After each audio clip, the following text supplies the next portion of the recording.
Dennis Rodman party time, Phil Jackson's coaching career, and the Bulls overcoming the Pistons. All that and more in the latest review of the MJ documentary, The Last Dance. Let's go.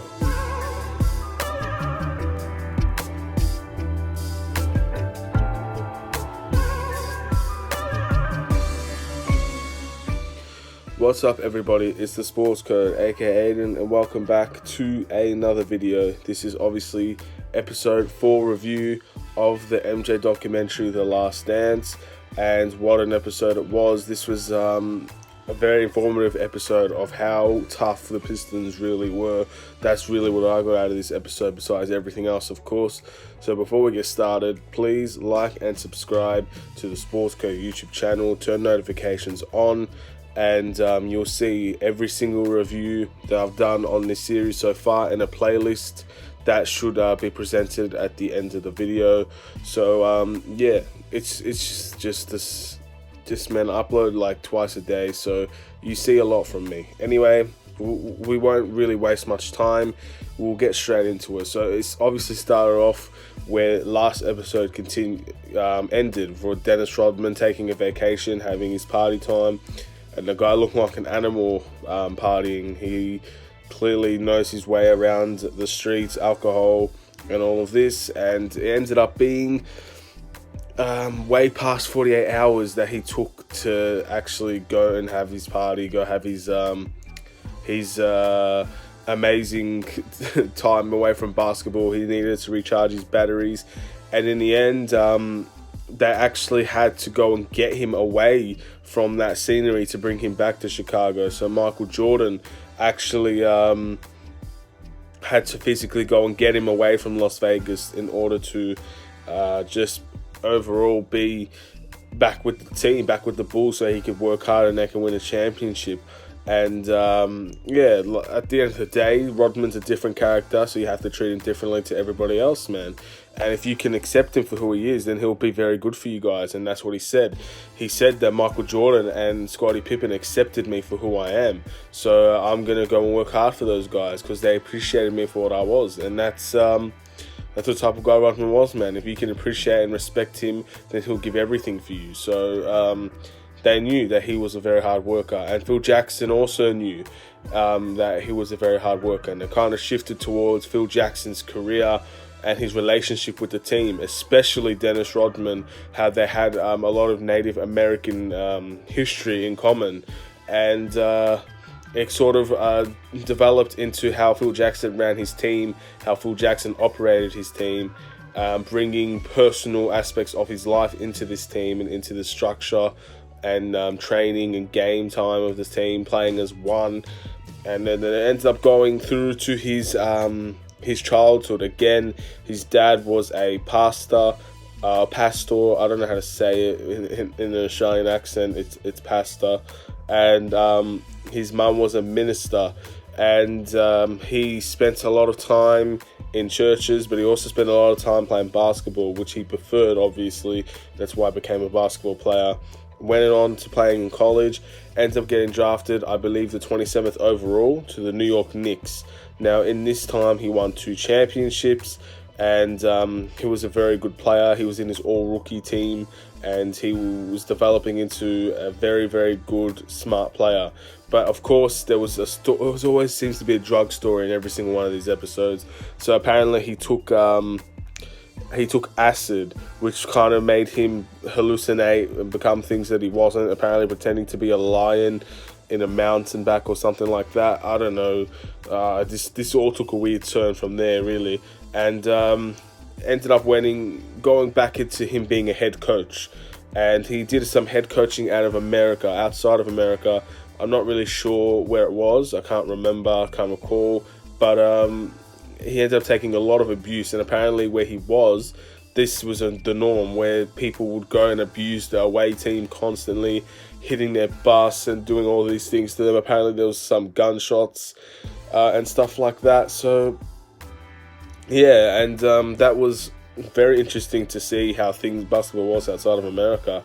My goodness, wherever he was coaching, man, that did not look like they should ever play basketball again. But if they are still playing, Hopefully things have changed since then. I assume that they have, because the world's a much more safer place, I would say. And but anyway, he ended up getting some calls to go and coach in America. He ended up doing well. He won a championship with a college team, I believe. Then he got introduced into the Chicago Bulls, where he was kind of playing. He was kind of like being a prospect to the Chicago Bulls in a way, and learning things from Doug Collins and the assistant and all of that. And ended up being in a few years later, really, they decided to pick Phil Jackson over Doug Collins, who was the current coach. And that was the big step to take the Bulls to the next level, because they talked about the relationship between Phil Jackson and Doug Collins, how Doug Collins didn't want to use the triangle, and how Phil Jackson was learning the triangle, using the triangle. We all know Phil Jackson and his triangle, man. No one can ever stop talking about Phil Jackson and his triangle in the same sentence. But in this day and age, the triangle really helped out teams to get better opportunities every time, and it ended up working very well for the Bulls. So they ended up firing Doug Collins and making Phil Jackson the head coach. This was in I believe the 89 season, or the 90 season. Actually, no, it was the 90 season, because last episode was the 89 season. Doug Collins was still there.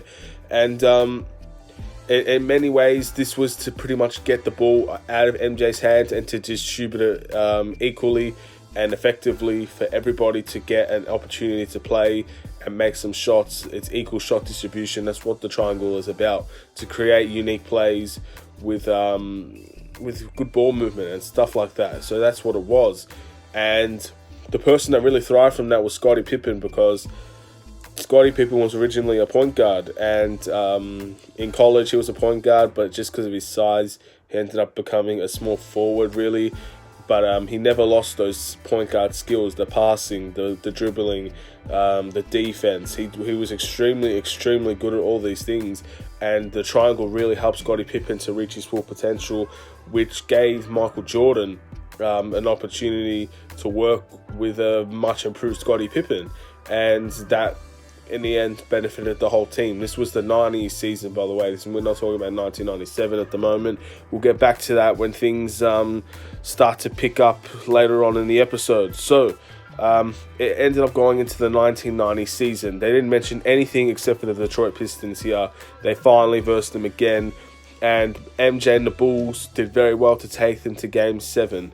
But in Game 7, apparently there was a Scottie Pippen migraine game, which I had no idea about, where basically he couldn't see anything on the court. He was seeing double vision.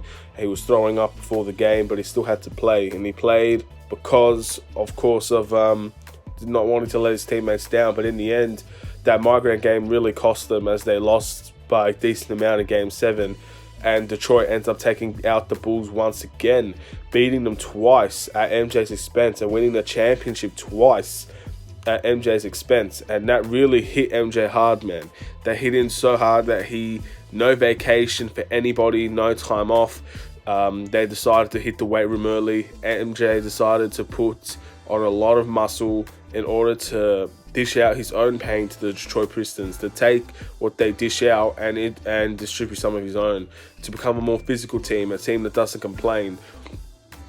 But he also became a better team player, really. He became a person that was very good at voicing his frustrations to his teammates, to his to improve them, to make them better, to make everybody better as a team, as a whole.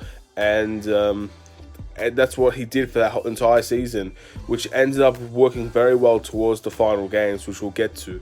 But of course, their goal was to beat Detroit. They were clearly the best team at the time. However, the physical toughness that Detroit had is what kind of made the Bulls stumble twice. So the third time round in the 91 season, it ended up just going back and forth with the Detroit Pistons. Not with the Detroit, but back and forth with a teammate and all of that, just to make sure that they were ready to beat the Pistons.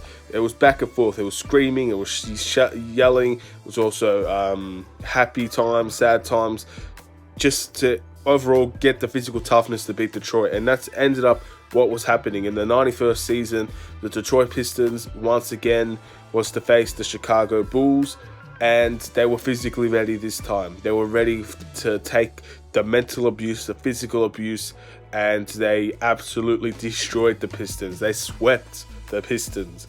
And the Pistons were still a good team. They were a good, talented team, but their physicality is what brought them through a lot of games.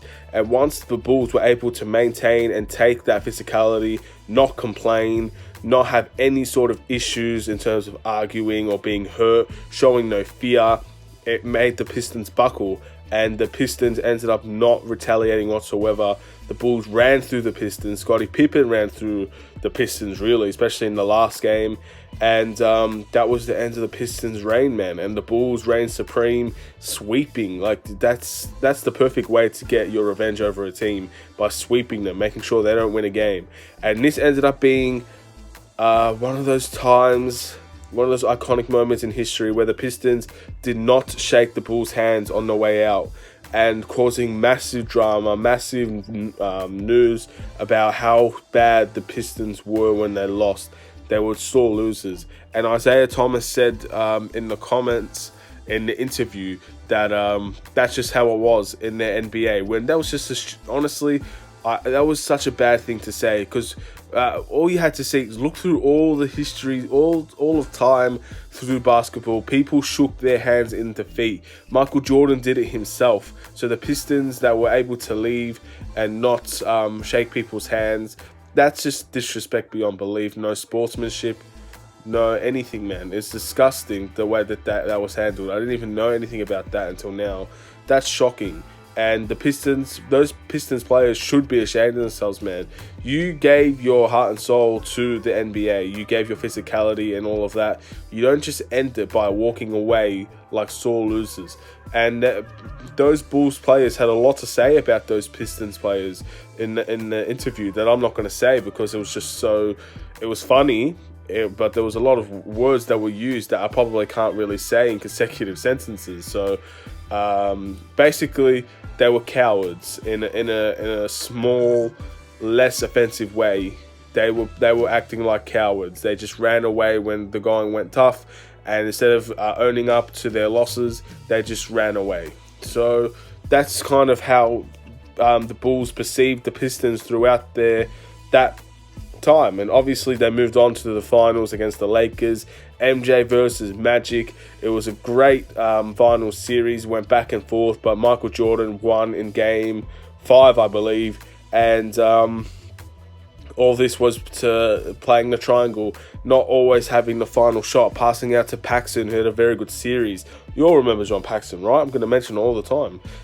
Paxson's a very important implementation of the Bulls offense in that game, and that him passing it out to Paxson, because he was always open to stop the to stop Michael Jordan from necessarily shooting every shot. He had help, and that help ended up not bailing him out, but ended up being there for him when he needed them the most. When it was the finals, he got his help, and MJ ended up winning his very first NBA championship. The Chicago Bulls won their very first NBA championship, and that was the 91 season. That was the first year of what was so many successful years to come.